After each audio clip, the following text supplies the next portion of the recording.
Graça e paz, amados irmãos, amadas irmãs. Vamos então agora à palavra. Vamos orar então. Vamos pedir para o Senhor falar conosco. Querido Pai, em nome de Jesus, nos colocamos humildes diante da Tua palavra. Queremos, ó Deus, que fales à congregação, que fales, Senhor, ao coração de cada um de nós. Bendito Deus, dependemos tanto do Teu Espírito conosco aqui agora, para nos ajudar.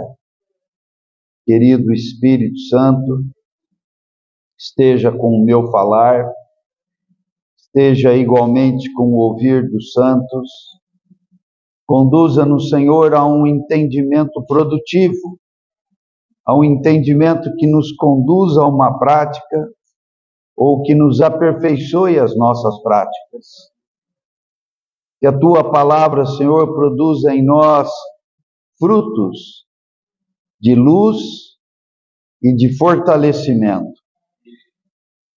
Ajuda-nos no entendimento e ajuda-nos na prática do que ouvimos. Leva-nos, Senhor, para as coisas maravilhosas que nos tem preparado. Tu tem nos dado Teu Filho, ó Pai, como também tem nos dado o Teu Espírito. Ajuda-nos a compreendermos toda essa verdade para o aperfeiçoamento da nossa experiência em Ti. Fortaleça-nos nesse tempo, Senhor. Fortalece-nos, como também nos ilumine. Visita-nos, Senhor. Nós te pedimos, ó Pai, em nome de Jesus. Amém. Amados, o encargo que eu tenho tido e tenho exposto aos irmãos tem a ver com o significado mais profundo do batismo. Como todas as verdades bíblicas, há níveis de compreensão. E a questão do batismo, igualmente, tem seus níveis de compreensão.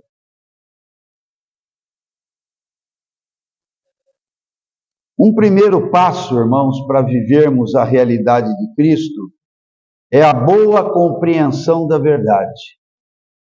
Mas há necessidade de um segundo passo, que é avançarmos para a experiência. Então, nós primeiro precisamos ver, espiritualmente vermos, ganharmos entendimento. Em segundo lugar, uma vez tendo recebido entendimento do Senhor, orientação do Senhor, por vezes até mesmo mandamento do Senhor, nós temos que caminhar firmes para querermos praticar aquilo.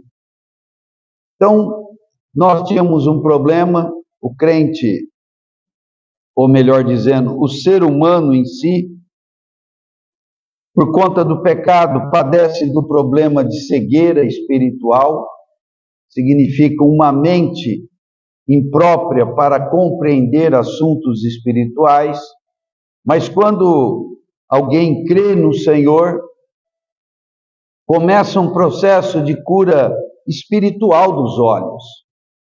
Então, ser espiritualmente curado dos olhos, como Paulo diz, sejam iluminados os olhos do vosso coração, é necessário uma ação do Espírito Santo para isso, associado a um desejo de querer conhecer. Quem não é sedento, nunca vai conhecer nada. Quem não está faminto e sedento, quem não está desejoso, nunca vai vencer a paralisia espiritual. Então, sempre precisamos pedir ao Senhor fome espiritual, sede espiritual, desejo de se alimentar. A falta de desejo por se alimentar é geralmente reconhecido como uma patologia, uma doença. Alguém que não quer comer tem um problema médico, não é? Uma mãe que está cuidando de um bebezinho se assusta quando vê que a criança não quer mamar, ou que a criança não quer comer.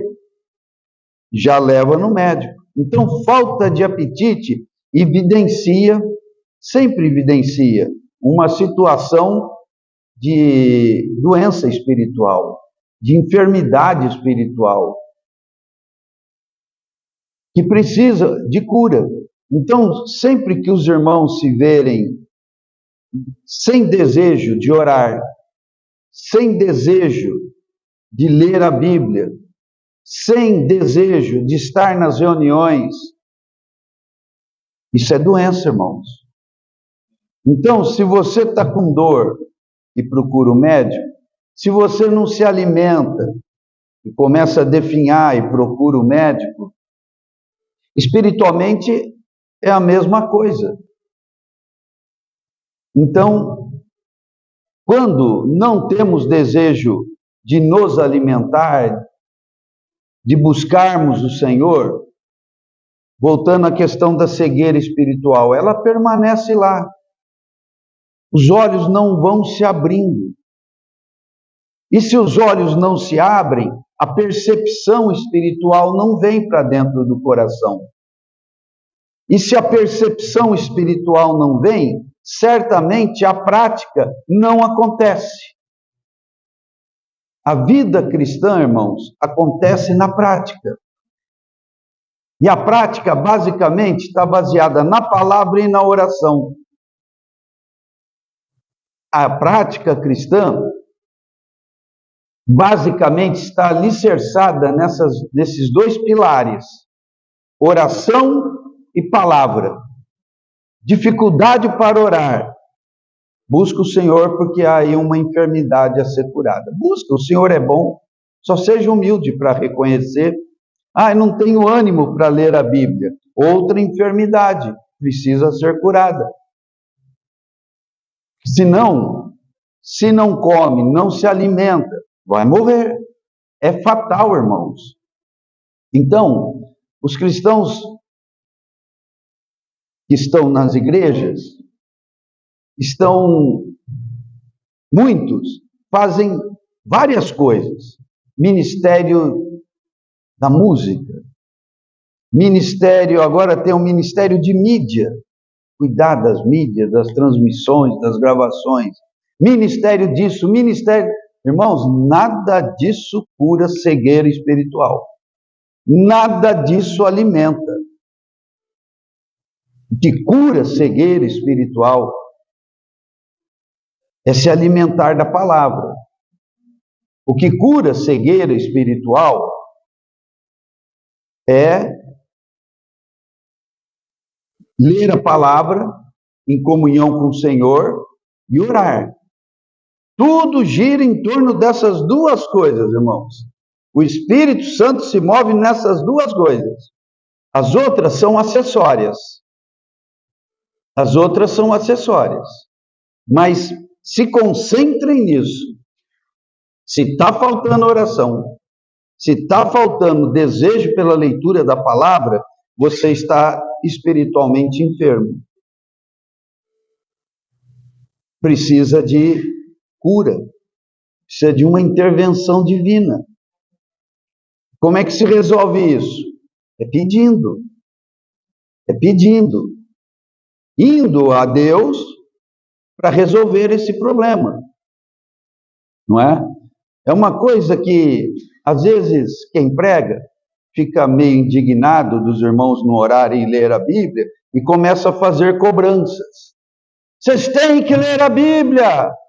Vocês não oram! Não adianta, irmãos. Está doente, está apático, está sem visão. Você está dizendo para o coitado do aleijado, anda! Não, tem que resolver um problema antes. Senhor, eu estou espiritualmente apático. E essa coisa de apatia espiritual, irmãos, é uma coisa séria. Tem a ver também com uma astúcia demoníaca para nos paralisar a vida espiritual. Então nós estamos lutando com muitas coisas. Na palavra da manhã, no devocional, eu vou entrar naquele ponto da oração do Pai Nosso, não nos deixe cair em tentação. Então eu estava estudando essa questão da tentação. Irmãos, quando começou a tentação? No Éden, irmãos. E quando começaram os problemas? Quando caiu na tentação. Né? E a tentação veio da onde? Tinha um ser ali? Tinha um tentador ali? Tinha um agente da tentação? Ou a tentação era uma coisa que vinha do nada?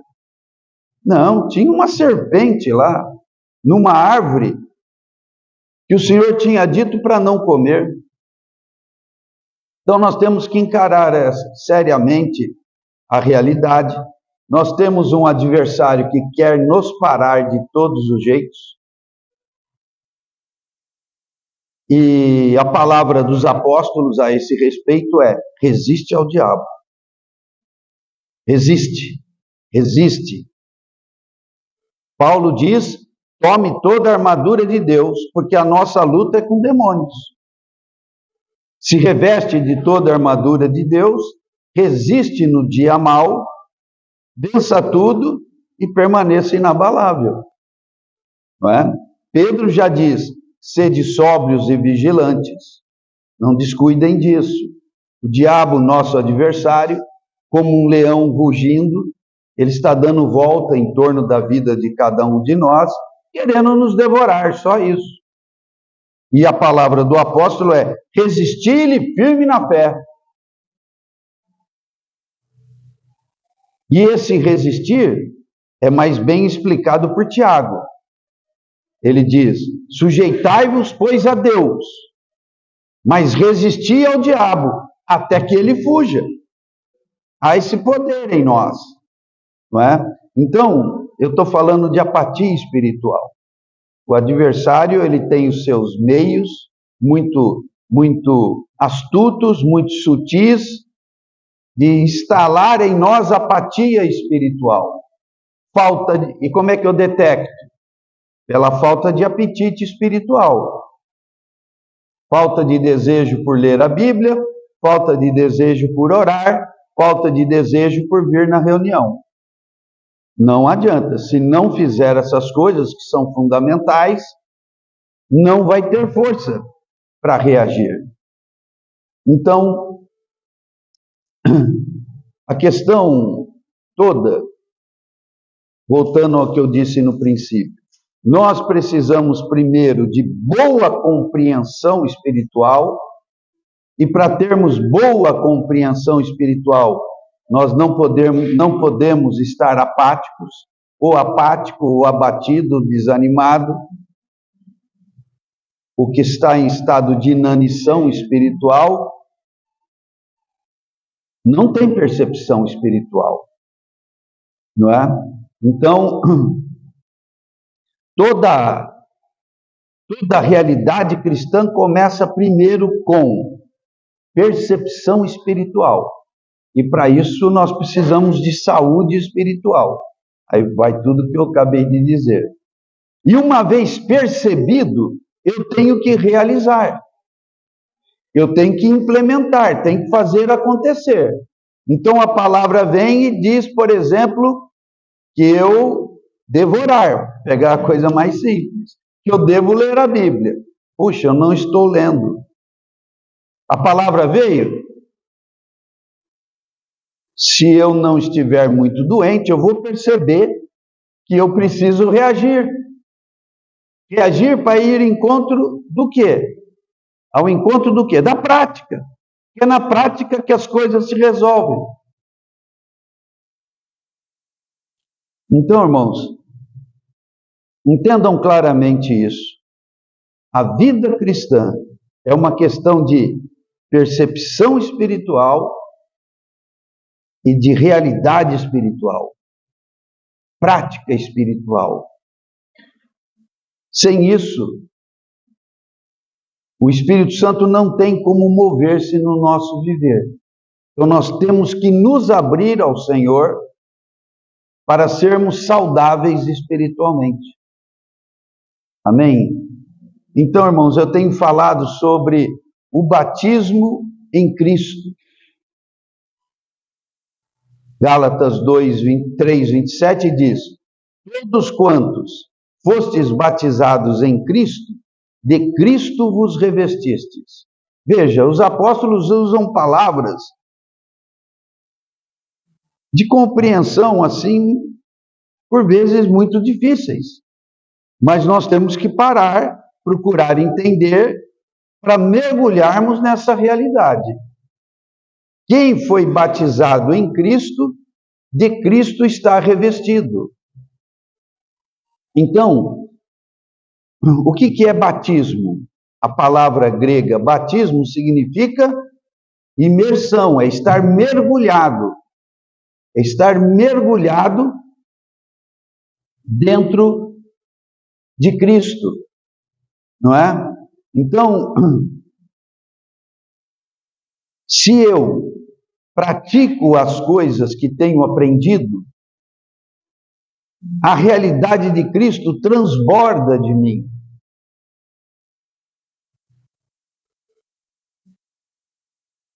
E compreendermos essa imersão que quem está em Cristo já tem, por sua vez, também não é simples. Temos que nos dedicar à compreensão e à realização. Eu tenho que querer entender e eu tenho que querer ver essas coisas acontecerem no meu viver. Então vamos avançar. Mateus 3,11 diz: eu vos batizo com água para arrependimento, mas aquele que vem depois de mim é mais poderoso do que eu, cujas sandálias não sou digno de levar. Ele vos batizará com o Espírito Santo e com fogo. Este é o versículo. Então, nós temos que ver aí 3 aspectos do batismo. O primeiro é o batismo de João Batista. Eu vos batizo com água para arrependimento. Segundo, ele, aquele que é mais poderoso do que ele, né? Se referindo a Jesus, ele vos batizará com o Espírito Santo. Isso fala de novo nascimento, fala de nos tornarmos filhos de Deus. E vamos procurar compreender essas coisas com calma. Não hoje, mas ao longo do estudo. 3. E ele também me batizará com fogo. Fogo fala, sim, por um lado do castigo na eternidade, é certo isso. Mas esse fogo também tem um lado positivo, muito positivo. O fogo na eternidade é para os que não creem, é para os que se mantêm rebeldes contra Deus. Isso é um fato.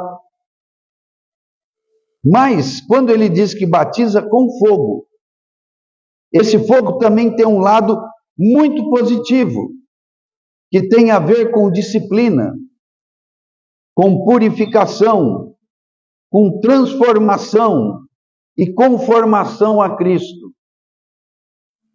Na primeira epístola de Pedro, ele insiste muito neste tema.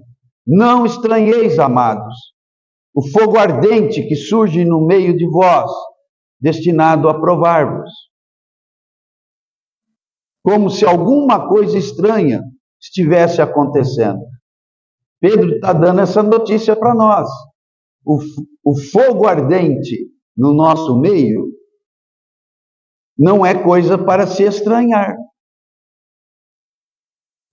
É claro, fogo ardente no meio de nós tem a ver com provas. Então, ali Pedro coloca esse assunto bastante relacionado à prova. Então, quando fala da necessidade de sermos provados, a prova vem pelo fogo. E o fogo é o quê? São situações que eu não queria, não é? Eu não quero complicação nenhuma na minha vida. Alguém quer alguma complicação gratuita? Ninguém quer. E isso é saudável. A gente deve viver de maneira organizada, bem estruturada, para não arrumar encrenca. Tem que pagar IPVA, IPTU todo ano? Então não deixe para guardar dinheiro para o último. Tem que pagar imposto de renda? Adriano, tem que pagar imposto de renda? Tem, um dia você tem que pagar. Então, e quanto que é? É tanto, e eu não tenho. Então tem que fazer provisão durante o ano. Para não ter confusão com a Receita Federal. Então a gente deve procurar ter a vida o mais organizada possível para evitarmos os problemas. Problemas de saúde, problemas familiares, problemas com o carro. Tem que trocar o óleo, irmãos. Ou é na hora que começa a bater os pinos que você vai trocar o óleo? Tem lá o negocinho, trocar, e mesmo antes da quilometragem, não é bom pedir para o cara ali no posto dar uma olhadinha no nível do óleo? Para quê? Para não semear problema. Não é verdade? Ah, está baixo, senhor. Quer que complete? Aí você vai dizer, agora não. Está semeando problema. Se está baixo, completa. Não vai ter problema. Então, a maneira saudável de se viver é evitar problemas. Mas o Senhor permite que, vez ou outra, algumas coisas venham. E às vezes o fogo vem ardente. Assuntos das mais variadas ordens. Vem. O Senhor podia ter impedido? Podia. Mas não impediu por quê? Porque Ele quer provar. Aí tem um fogo ardente. E Ele vem para quê? Para me disciplinar, para me purificar, para me transformar, para me conformar a Cristo. Tem esse batismo, irmãos. Então, quando eu falo do batismo em Cristo, eu tenho que considerar seriamente esses três aspectos. O batismo com água para o arrependimento, o batismo com o Espírito Santo, implicando em novo nascimento e eu me tornar filho de Deus, com implicações maiores, que nós vamos ver com calma também, e esse batismo, e também há um batismo de fogo. Você quer ser um bom cristão? Você não será sem purificação, você não será sem correção, você não será sem disciplina. E por vezes a disciplina vem para reprovar, por vezes a disciplina vem para divertir. Você diz para a criança, não põe a mão aí, a próxima vez você vai ser castigada. A disciplina veio, porque fez uma coisa errada, mas veio como advertência, como ensino. Se não pôr a mão, o castigo não virá. Mas se pôr a mão, o castigo virá. Tudo isso é disciplina. E na hora que eu me corrijo, eu tenho um avanço espiritual. O meu caráter é aperfeiçoado, o propósito de Deus de me conformar a Cristo vai andando, e isso vai me tornando um cristão mais forte, mais cheio de realidade espiritual. Bom, avançando aqui. Esse ponto aqui eu vou passar rápido. Os discípulos e a multidão. Isso não é assunto para multidão, tá, irmãos? Isso é assunto para discípulo. Qual que é a diferença entre discípulo e multidão? Alguém quer dizer aí? O discípulo é o que segue. E a multidão? Vem para receber uma cura. E recebeu, vai embora. O discípulo é aquele que fica. Fica para andar com Jesus. Fica para aprender com Jesus. Naquele tempo, o mestre não era só um professor. Ele era professor e senhor. Né? Já falamos bastante sobre isso. Então, muitos iam a Jesus e recebiam muitos benefícios e Jesus nem perguntava nada, né? Recebia e ia embora. Mas alguns queriam seguir. Então, as melhores coisas de Cristo, não só um favor ou outro, vêm daqueles que são discípulos. A multidão nem precisa aprender muita coisa, a não ser que Jesus resolve alguns problemas. O discípulo tem que aprender o quê? Tudo. Então, eu preciso ser um discípulo. Cada um de nós, se quer o melhor de Cristo, tem que se matricular na escola de Jesus e andar com Jesus e fazer do seu mestre o seu senhor, ser o seu senhor, o seu mestre, não é? Então vamos lá. Então, eu vou passar rápido nisso aqui. Aí, para entendermos um pouco melhor essa questão do batismo, tem um texto que é João, capítulo 3, versos de 1 a 8, quando Jesus fala com Nicodemos. Essa conversa é uma conversa que, do ponto de vista teológico, ela é bastante complexa, mas é também muito edificante. Temos que nos esforçar para entender os dizeres de Jesus. Nicodemos chegou a Jesus e Nicodemos era um homem muito respeitável. Ele era primeiramente um bom judeu, um amante de Deus, um guardador da aliança, segundo Moisés.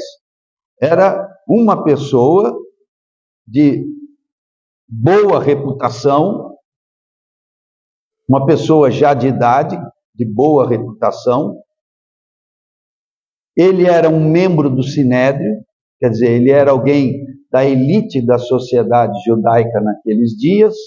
Ele era também um mestre. Um mestre é uma coisa muito especial, não é? Naquele tempo. Um mestre. Então, vejam, essa pessoa com tantas qualificações veio a Jesus. Ele viu em Jesus algo extraordinário. E todo bom judeu vivia e vive até hoje. Eu digo um bom judeu, né? Porque tem muito judeu que dá para virada, né?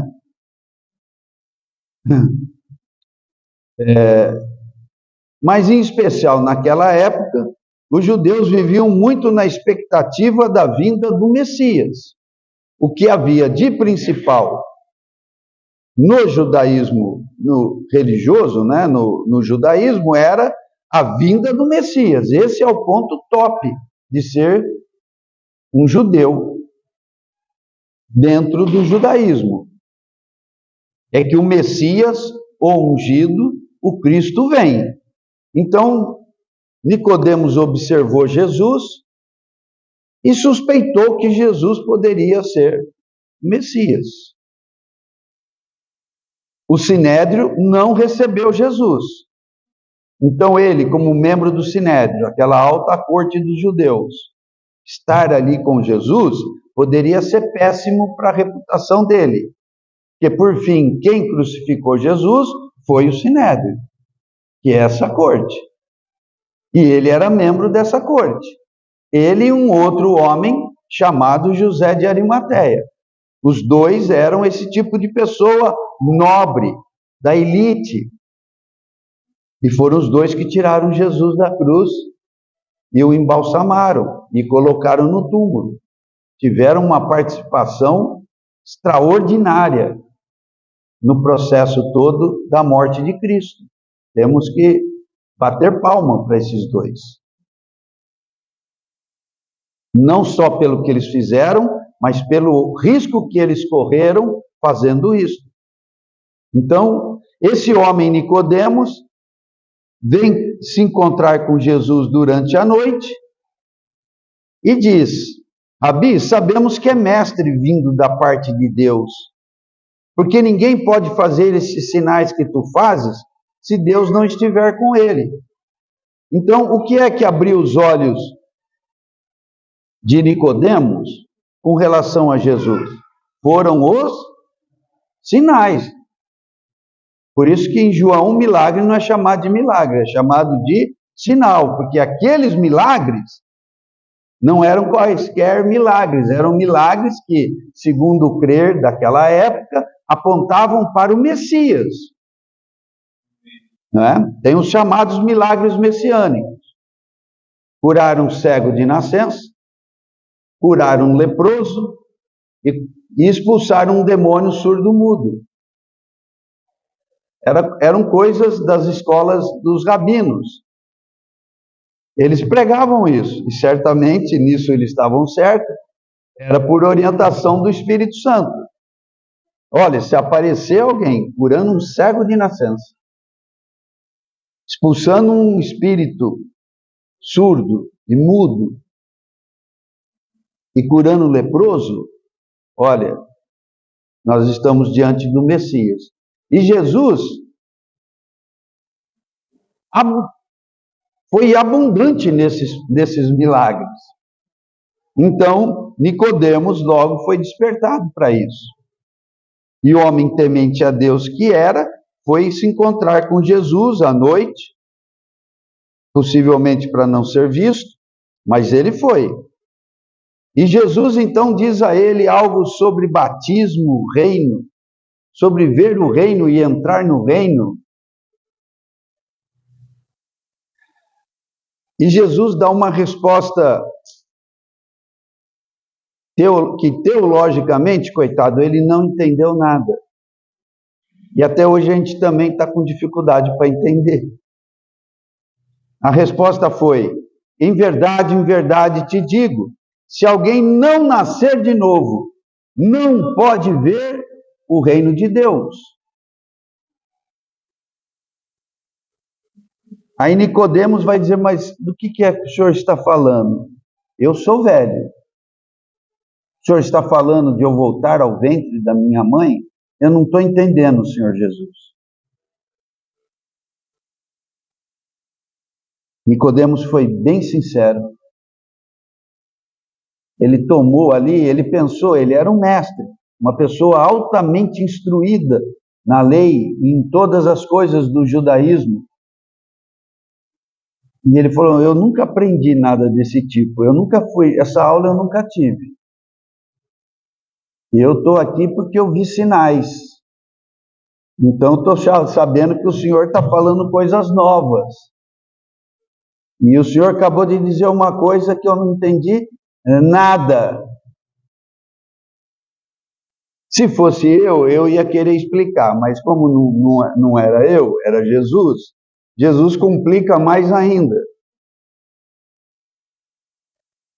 Então eu devo voltar ao ventre materno? Verso 5, respondeu Jesus: em verdade te digo, quem não nascer da água e do Espírito não pode entrar no reino de Deus.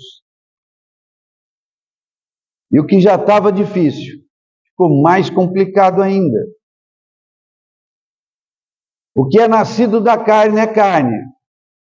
Ele prossegue dizendo para Nicodemos. E o que é nascido do Espírito é do Espírito. Então, Jesus está falando claramente de dois nascimentos ali. Um da carne, que nascemos de nossos pais, segundo a carne. E outro que é um nascido do Espírito. O que é nascido da carne produz algo carnal, não no sentido necessariamente pecaminoso. Produz algo natural, um ser humano natural. Agora, o nascer do Espírito produz um ser espiritual. Talvez Nicodemos dissesse: senhor, essa parte do carnal eu entendi, Mas essa do espiritual, eu não sei do que o senhor está falando. Do nascer do Espírito. Então tem um nascer do Espírito, que tem a ver com ser batizado no Espírito. Não são assuntos desconexos. Nascer do Espírito e ser batizado no Espírito não são assuntos desconexos. São assuntos intimamente relacionados. E Jesus prossegue dizendo para Nicodemos: não te admires de eu te dizer, importa-vos nascer de novo. Ou em outras palavras, Nicodemos, o importante é nascer de novo. Então considere, Nicodemos era um homem com muitos empreendimentos na vida, todos muito bem-sucedidos. Ele era uma pessoa do Sinédrio, então ele era uma pessoa de destaque na sociedade da época, respeitado por essa posição notável. Ele era mestre, outra posição notável, e ele era um homem de muito boa reputação, o que é também notável. Mas Jesus está dizendo, mas o mais importante ainda não aconteceu na tua vida, Nicodemos. O mais importante é nascer de novo. E Jesus diz, o vento sopra onde quer, ouves a sua voz, não sabes de onde vem, nem para onde vai. Assim é todo aquele que é nascido do Espírito. Quer dizer, o que já não estava bem compreendido, ficou totalmente incompreendido. Eu não coloquei aqui, mas na sequência do texto, Nicodemos, assim, com a boca aberta e com os olhos esbugalhados, fala, Senhor, como pode ser isso? Por um lado, ele não está entendendo nada. Por outro lado, ele está embevecido com o mestre. Só que agora, por enquanto, ele não entende nada do que o mestre está falando. O mestre está puxando ele para o céu. O mestre está puxando ele para as coisas excelentes de Deus. E ele está ali embevecido. Então ele fala, Senhor, como pode acontecer isso? E o Senhor diz, tu és mestre em Israel e não compreendes essas coisas? Então, esse texto diz várias coisas e eu vou encerrar. Ele diz para Nicodemos, verso 3, quem não nascer de novo, não pode ver o reino. Então existe uma relação muito íntima entre o nascer de novo e ver o reino de Deus. E considere que Jesus está falando isso para Nicodemos. Nicodemos era um judeu, e a expectativa de um judeu com relação ao reino, qual que era? O retorno da grandeza do reino de Israel, como nos dias de Davi e Salomão. Era isso que eles tinham em mente. Eles não viam o reino como nós estamos vendo. Algo trazido por Cristo, para a redenção dos homens. E numa segunda vinda, o reino virá sim com poder e grande glória, para terminar com todo o reinado de Satanás e estabelecer uma ordem de Cristo na terra. Essa é a nossa visão cristã.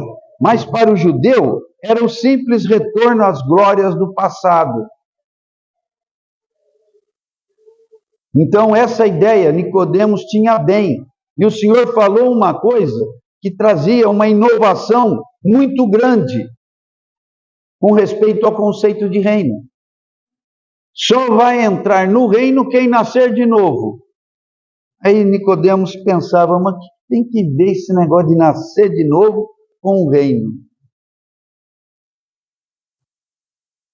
E aqui a palavra é quem não nascer de novo, não pode ver.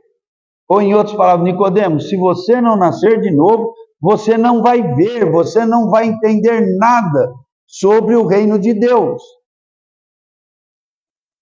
Então surge aqui uma questão de ver o reino, ver no sentido da percepção espiritual mais clara, da percepção espiritual, não superficial. Aí depois no verso 5, Nicodemos vai dizer: quem não nascer da água e do Espírito.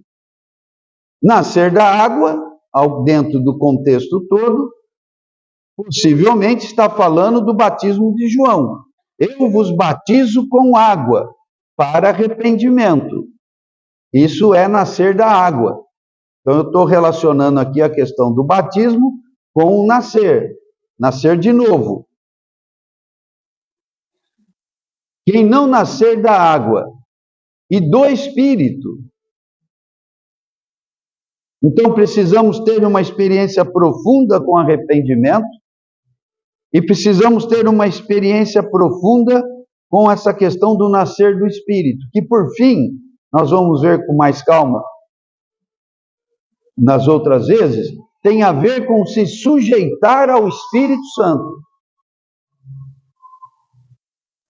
É claro que a questão do Espírito Santo tem a ver com dons, mas isso eu garanto para os irmãos, é secundário. O assunto primário com relação ao Espírito Santo é sujeitar-se ao governo do Espírito Santo na própria vida. Na própria vida. Então a igreja tem que se sujeitar ao governo do Espírito Santo. Eu tenho que me sujeitar ao governo do Espírito Santo. E tudo isso está profundamente relacionado a ser governado pelo Espírito e entrar no reino de Deus. Quem não nascer da água e do Espírito não pode entrar no reino. Ou seja, não pode viver a realidade do reino. Então, juntando as coisas aqui para terminar. Isso aqui não é coisa para multidão, tá? Isso aqui é coisa para discípulo. Tem que depois, está tudo sendo gravado, tem que fazer a lição de casa para não entender nada que o irmão falou. Então entra lá no YouTube, canal Irmãos em Cristo, procura lá a mensagem. O que eu falei? Não, canal Comunidade Irmãos em Cristo. Eu acho que os irmãos de Nova Odessa tem que falar para os irmãos lá, colocarem canal Comunidade Irmãos em Cristo, NO, Nova Odessa. E nós colocarmos RC, Rio Claro, né, para não confundir.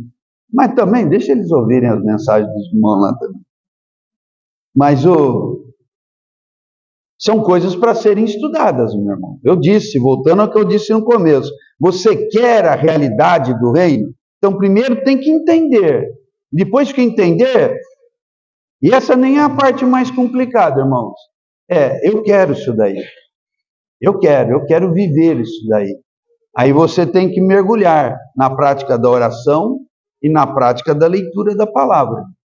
Aí você vai ver o Espírito Santo operar essas coisas em você. Você vai ver o fruto do Espírito Santo brotar na sua vida, naturalmente. Então, o que é o nascer de novo? É nascer da água e do Espírito. É passar por um profundo processo de arrependimento e passar por um profundo processo de aceitar o governo do Espírito Santo na tua vida. Isso está muito claro em Romanos 8. Hoje não temos mais tempo para estudar isso, mas nós vamos tirar um dia ou dois só para ver isso. Aí o que acontece? Quando eu me entrego ao arrependimento, no sentido principalmente de confessar pecados cometidos, esse é um aspecto do arrependimento, confessar pecados cometidos, esse é um aspecto fundamental, e o outro sentido da palavra arrependimento é renovação da mente. Nós precisamos ter uma mente renovada. Nós pensamos muito errado a respeito de quase tudo. E como é que eu renovo a mente? É na leitura da palavra e na oração, irmãos. Ali a mente vai sendo mudada. As ideias, os conceitos, os valores. Então, o que é nascer de novo? É passar por um profundo processo de arrependimento e de governo do Espírito. Qual o benefício que eu recebo disso? Entrar na realidade do reino. Entrar. Isso implica em poder, autoridade. Não ser um cristão assustado, com medo. Quando você entra no reino, na realidade do reino, você tem firmeza, segurança para você, para sua casa e para as pessoas à sua volta. O reino de Deus não é comida nem bebida. O reino de Deus é justiça, paz e alegria no Espírito Santo. Então vejam, reino e Espírito Santo. O rei já veio, mas quem que está implementando o reino que o rei trouxe? O Espírito Santo. O Espírito Santo é quem dá a nós a atmosfera do reino. Que um dia tomará todo mundo, mas hoje tem que tomar a minha vida. E tem que tomar a comunidade. Nós aqui, a igreja, a assembleia. Estamos aprendendo a nos submeter ao governo do Espírito. Fazer tudo conforme a palavra ensina. É um processo duro. Mas também não é tão penoso se formos bons meninos e boas meninas. Se quisermos ser obedientes, o Espírito Santo nos conduzirá. Se quisermos fazer a nossa obra, ele fala, vá em frente, eu estou fora. Aí é duro. É igreja, mas não tem o governo do Espírito Santo. Aí fica tudo penoso. Amém, irmãos? Vamos orar para encerrar? Querido Pai, ajuda-nos nesses assuntos todos. Foi difícil para Nicodemos, é difícil para nós, mas nós queremos, Senhor Jesus, com a ajuda do Espírito Santo, compreendermos as tuas difíceis palavras. Queremos ver o reino, queremos entrar no reino, queremos atender às tuas exigências para tais coisas. Dá-nos um viver de arrependimento, que odeia o pecado, que se entrega à renovação da mente. Senhor querido, e dá-nos uma percepção do Espírito Santo em nossa vida. Queremos o governo e os cuidados do Espírito Santo em nossas vidas. Ajuda-nos nisso. Senhor, firma-nos no propósito de estabelecermos um viver de oração e leitura da palavra. Ajuda-nos com as nossas fraquezas, ajuda-nos com o adversário a enfrentá-lo quando ele quiser nos desanimar. Queremos logo ser reanimados por Ti. Não queremos nos conformar com apatia espiritual. Ajuda-nos a reagirmos, querido Espírito. Sabemos pela palavra que este é o Teu ministério.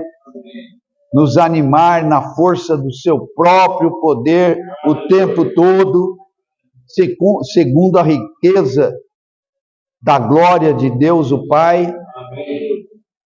Nos fortaleça, nos ilumine e derrame o Seu amor em nosso coração. Faça-nos cristãos vigorosos, firmes, com autoridade espiritual. Não só pessoas que anunciam o reino, mas que entram no reino e impõem a autoridade do reino onde está. Tanto a homens quanto a demônios. Faça-nos poderosos, Senhor. Faça-nos filhos dignos do reino. Nós te pedimos, ó Pai, em nome de Jesus. Amém. Aleluia.